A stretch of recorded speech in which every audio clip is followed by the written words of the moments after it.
샬롬 샬롬 샬롬 샬롬. 하나님 사랑합니다. 여러분 주 안에서 사랑합니다. 오늘 잠언 17장 17절 말씀 관계의 축복 이런 제목으로 함께 은혜를 나눕니다. 17절 봅니다. 친구는 사랑이 끊어지지 아니하고 형제는 위급할 때를 위하여 낳느니라. 이렇게 말씀하고 있어요. 여러분들 축복된 만남과 불행한 만남은 과연 어떻게 다르고 어떤 경우에 축복의 만남이다 이렇게 얘기할 수 있는지, 여러분들 노사연 씨 만남이라는 노래 다들 웬만큼 아시죠? 나이 연세가 좀 계신 분들 아실 겁니다. 가사 내용이 참 저도 감동을 받았던 부분이기도 해요. 우리 만남은 우연이 아니야. 그것은 우리의 바램이었지. 있기에는 너무한 나의 운명이었기에 바랄 수는 없지만 영혼을 태우리. 돌아보지 마라. 후회하지 마라. 바보 같은 눈물 보이지 마라. 사랑해 내가 너를 사랑해. 이렇게 나오죠. 노사연 씨가 크리스찬으로 제가 알고 있습니다. 항상 노래방 선곡 1위를 늘 그 시대에 차지했었던 그런 노래가 대중가요긴 하지만 노사연 씨가 크리스찬이기 때문에 아마 기독교적인 그런 사랑, 이것을 노래하는 그런 마음이 있어서 그 감동이 오히려 저희들에게 전달이 된 게 아닌가 저는 이렇게 생각이 듭니다. 그래요. 우리의 모든 만남 우연인 것 같지만 우연이 아닙니다. 그러므로 돌아보지도 말고 후회하지도 말고 사랑만 하자 이러한 내용이죠. 혹시 여러분들 이 가사처럼 만남에 대해서 후회해본 적이 있으신가요? 내가 왜 이 사람과 결혼을 해서 되게 가정의 엄마 아빠들이 속상할 때는 그런 생각하죠. 왜 이 사람을 왜 만나가지고 내가 이렇게 고생을 하나, 왜 결혼을 했을까, 왜 이 여자와 결혼을 했을까, 이런 말들을 서로 하죠. 이런 후회 여러분들 안 하시죠? 가족 실태 조사를 하면서 이런 질문을 부부들에게 던져본 적도 있다고 합니다. 여러분은 다시 태어나도 현재의 배우자와 결혼하시겠습니까? 남성의 56%가 그렇다고 한 반면에 여성은 남성의 절반 정도인 30.5%만 그렇다라고 답을 했다고 해요. 흥미로운 결과이기도 하지만 우리 아빠들, 남편들은 상당히 불안하게 만드는 조사 결과입니다. 부부뿐 아니라 우리는 세상을 살면서 수없이 많은 만남을 같이 만났다 헤어지고 또 다른 새로운 사람을 만나기도 하고 또 헤어지고 잊혀져서 각자 살아가다 어느 날 또 갑자기 다시 회오를 하는 경우도 있습니다. 부부가 그렇고 부모 자식도 그래요. 형제나 친구, 직장 동료, 이웃, 그리고 무엇보다 같은 교회에서 만난 목회자와 성도들 등등 정말 수도 없이 많고 많은 만남 속에 우리는 지금도 살아가고 있어요. 근데 그 수많은 만남을 아주 단순하게 분류하면 두 가지 종류다 이렇게 볼 수 있습니다.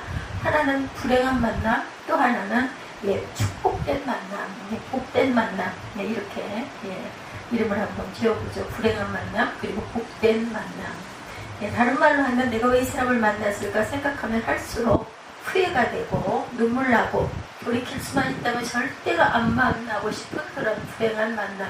반대로 이 사람을 만나서 정말 얼마나 다행일까 하는 복된 만남.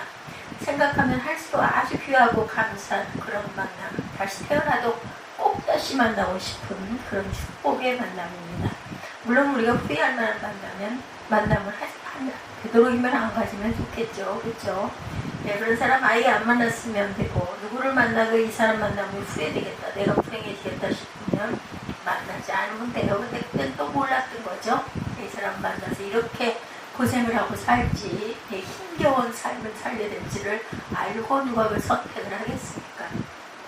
그런데 쉽게 되질 않죠.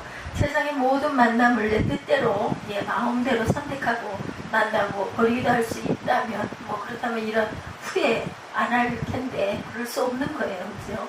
우리가 좀 생각을 바꾸어 봅니다.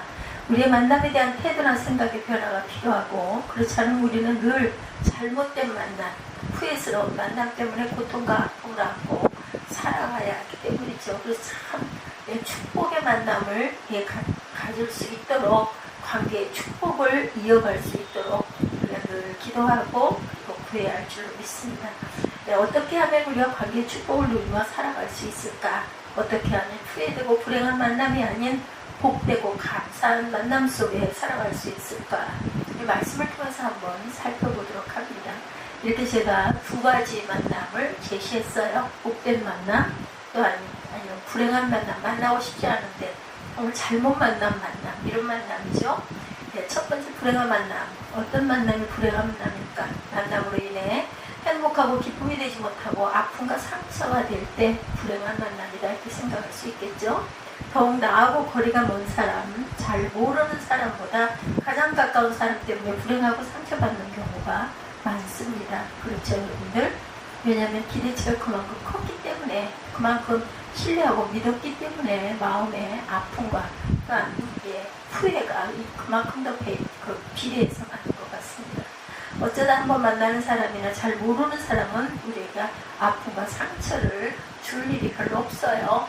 실망을 좀 했더라도 뭐 다시는 만나지, 관계하지 말아야 되겠다 이렇게 되면 그냥 일단 끝날 수 있는데, 끊을 수도 없는데 정말 후회되는 그런 만남이 문제가 되겠죠. 한번 만나는 사람, 잘 모르는 사람, 우리에게 아픔과 상처를 줄 일이 별로 없는 사람이다. 주더라도 안 보면, 안 만나면 그냥 그걸로 끝인데, 내 남편이나 아내, 내 부모나 형제, 자식처럼 가장 가까운 가족이 아픔을 주고 상처를 주면 그거 참 힘든 일이 없어요. 잘라낼 수도 없고 갖다 버릴 수도 없고, 그렇죠. 쉽게 얘기하면 안 만날 수가 없습니다. 이제 부부가 서로 힘들면 금방 헤어지고 알아서 그래서 이혼율이 급증을 한다고 하지만, 힘들고 상처받는다고 다 헤어진다면 세상에 나만 할 부부가 과연 몇 쌍이나 있을까? 힘들고 아파도 참고 살죠.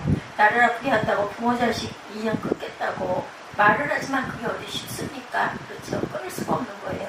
또 아주 가까운 친구나 특히 같은 교회 다니는 성도 중에 나를 힘들게 아프게 하면 그것도 참 어렵습니다. 그래서 시편 55편에 이렇게 말하죠. 12절부터 봅니다. 55편 15절. 나를 책망하는 자는 원수가 아니라 원수일진데 내가 참았으리라. 나를 대하여 자기를 높이는 자는 나를 미워하는 자가 아니라 미워하는 자일진데 내가 그를 피하여 숨었으리라. 그는 곧 너로다. 나의 동료, 나의 친구요, 나의 가까운 친으로다. 우리가 같이 재미있게 의논하며 무리와 함께하여 하나님의 집안에서 다녔도다 이렇게 말씀하고 있어요. 시편 55편 12절에서 15절까지 내용입니다. 이렇게 가장 가까운 친구나 내 사랑하는 가족이 나를 책망하고 상처 주면 정말 그처럼 아픈 일이 없을 거예요. 그래서 우리는 이런 가장 가까운 만남이 불행해지지 않도록 늘 노력해야 되겠다. 아무쪼록 가정이 화평하기를 축복합니다. 부부간의 관계가 아름답고 행복하기를 또한 축복합니다. 부모와 자녀의 관계가 복되기를 축원합니다. 형제들과 친척 사이가 원만하기를 또한 축복합니다. 무엇보다 가장 가까운 친구와 한 교회를 섬기는 교회 성도끼리 서로 상처 주고 아픔 주는 불행한 관계가 아니고 서로 격려하고 품어주고 기쁨도 슬픔도 친형제 자매처럼 나누는 사랑의 만남이 되기를 주님의 이름으로 축복합니다. 둘째, 축복의 만남을 보죠. 우리 모든 만남이 축복된 관계가 되기를 간절히 바랍니다. 앞서 말씀드린 대로 무엇보다 가족과의 만남이 축복의 만남이 되어야 된다. 가까운 친구와 동료, 이웃, 특히 내가 다니는 큰 교회 성도들끼리 성도 안에서 만남의 축복이 이루어져야 되겠죠. 근데 이게 마음대로 되지 않습니다. 그리고 그러고 싶어도 잘 안 될 때가 많아요. 한 가지 중요한 원리를 보면 의외로 인간관계의 키나 자신이 쥐고 있을 때 인간관계의 키를 자신이 쥐고 있을 때가 많아요. 내가 잘하려 해도 저 사람 때문에 안 된다. 아니죠. 실제로는 내가 하기에 따라 관계가 달라지는 경우가 많다라는 거. 내가 어떤 자세를 갖느냐, 어떤 생각을 갖느냐에 따라 모든 만남과 인간관계가 많이 달라진다. 그러기 위해서는 이 모든 사람들이 하나님이 내게 주신 선물이라고 그렇게 믿는 것이 중요합니다. 비록 부족하고 나를 가끔 아프게 할 때도 있지만 그래도 저 사람들은 모두 하나님이 내게 주신 소중한 선물이라 생각하고 품고 사랑해야 되겠다. 그러나 이렇게 사랑과의 만남이 중요하지만 이 세상에서 가장 축복된 만남, 첫 번째는 누가 뭐래도 하나님과의 만남이 그런 축복의 만남이겠죠. 여러분 세상에서 만난 분 중에 가장 소중하고 귀한 분, 우리의 친구 되시는 주님이세요. 저 예수 그리스도. 근데 이렇게 좋은 분 만난 것을 나 혼자만 누리면 되겠는가? 내 사랑하는 사람들, 내 가장 소중한 사람들과 함께 나눠야 하지 않겠는가? 이렇게 소개해야 되겠죠? 이분 같이 믿읍시다. 정말 기뻐요. 정말 좋아요. 정말 감사해요. 오늘 본문 말씀. 친구는 사랑이 끊어지지 아니하고 형제는 위급할 때를 위하여 남겨내라. 17절입니다. 친구는 왜 있는 거라고요? 친구의 사랑이 끊어지지 아니한다 이렇게 말하고 있습니다. 변치 않는 사랑을 뜻하죠. 친구가 잘 나갈 때 편안할 때 함께 할 뿐만 아니라 누구나 해요. 잘 나가고 편안하고 가진 거 많고 그죠? 주머니 잘 열고 이런 관계 이런 사람 안 좋아할 사람이 어디 있겠어요. 다만 친구가 위급하고 고통스럽고 고난스러울 때 뭔가 간절히 필요할 때 도와주는 친구 진짜 친구라는 거죠. 이런 친구가 진짜 친구, 이게 진짜 사랑이고 이런 관계가 정말 축복된 관계의 만남입니다. 그렇다면 내 친구가 내 사랑하는 사람이 지금 가장 필요가 하는 것은 과연 무엇일까? 그에게 가장 급한 일, 그가 반드시 해야 할 것은 무엇일까? 이것을 우리가 알아야 돕지 않겠어요? 우리가 매 1년이면 여러 가지 행사들이 있어요. 특히 교회 행사 속에는 부활절 그리고 추수감사절 귀한 절기의 행사들이 있죠. 어떤 부활주일 잊지 못할 감사의 주일도 있습니다. 사순절과 고난주간을 보내고 만든 부활절 자체가 너무나 기쁘고 행복한 날이기도 하지만 무엇보다 부활주일에게 항상 부활주일에 어떤 일들이 일어나요? 전도축제 이런 거 많이 하죠. 동원주일 이런 것들을 지켜보다 보면은 청년 포함해서 수백 명들이 모이기도 합니다. 참 그 모임 자체의 모습을 이렇게 멀찌감치 떨어져서 보는 입장으로도 제 기억에 그렇습니다. 제가 집사 시절에 교회에 나갈 때 그 교회에 전도축제 일이 잊히질 않아요.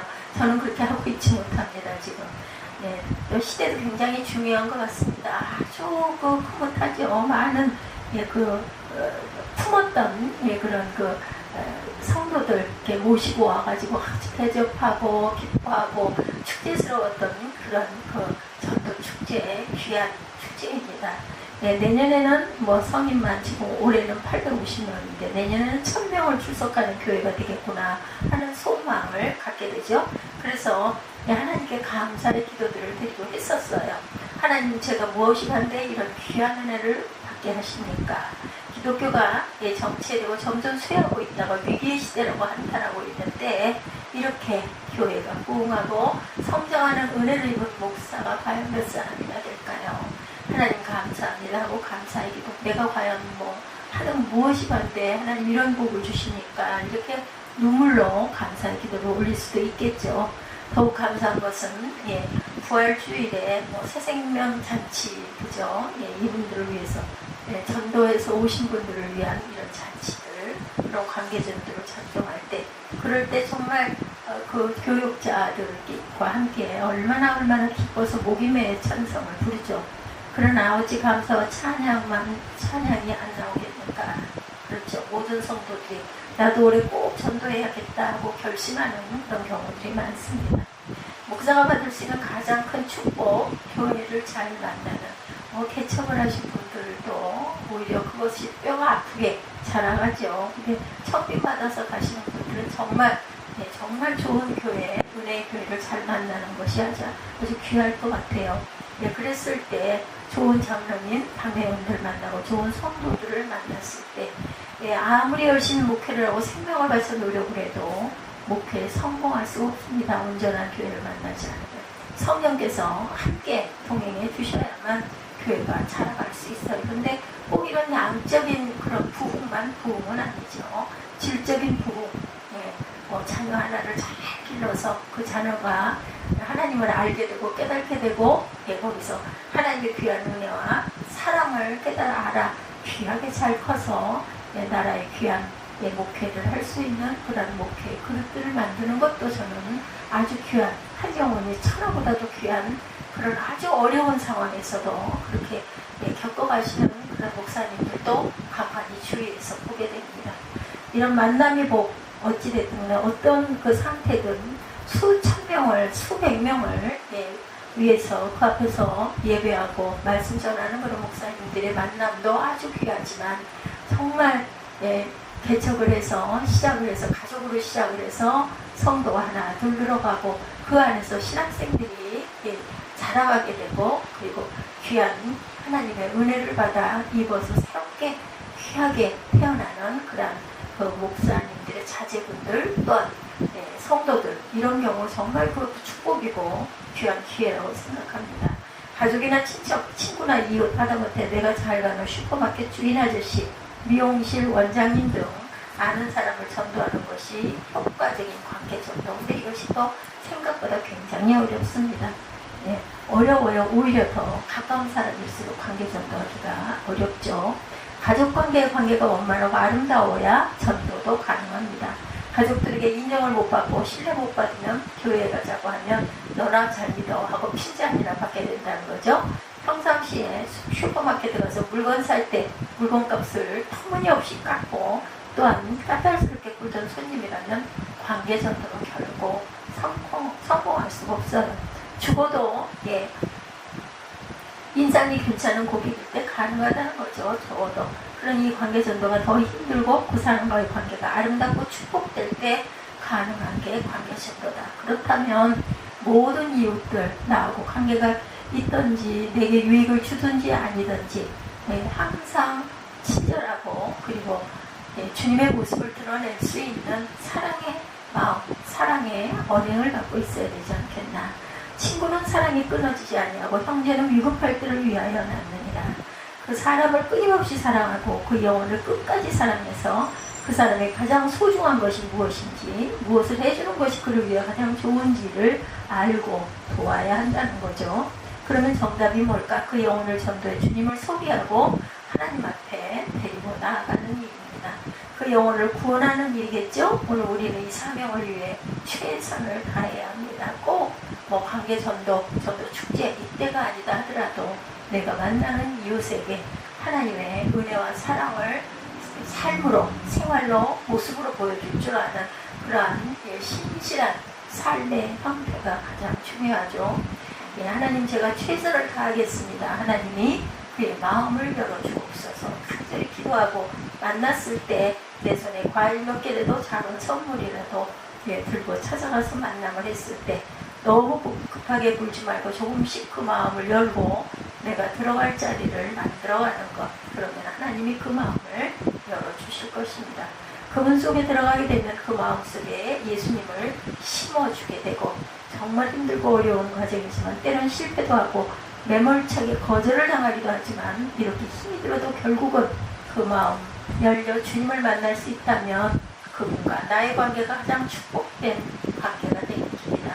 이 진정한 관계의 축복을 저 여러분 모두가 체험하게 되시기를. 시와 때는 우리가 알 수 없지만 이러한 삶의 그러한 그 모습이 태도가 우리의 생활이 그런 축복이 이어주는 문이 될 줄 믿습니다. 우리 함께 늘 관계의 귀한 만남과 축복을 행하고 나가는 저와 여러분들이 되시기를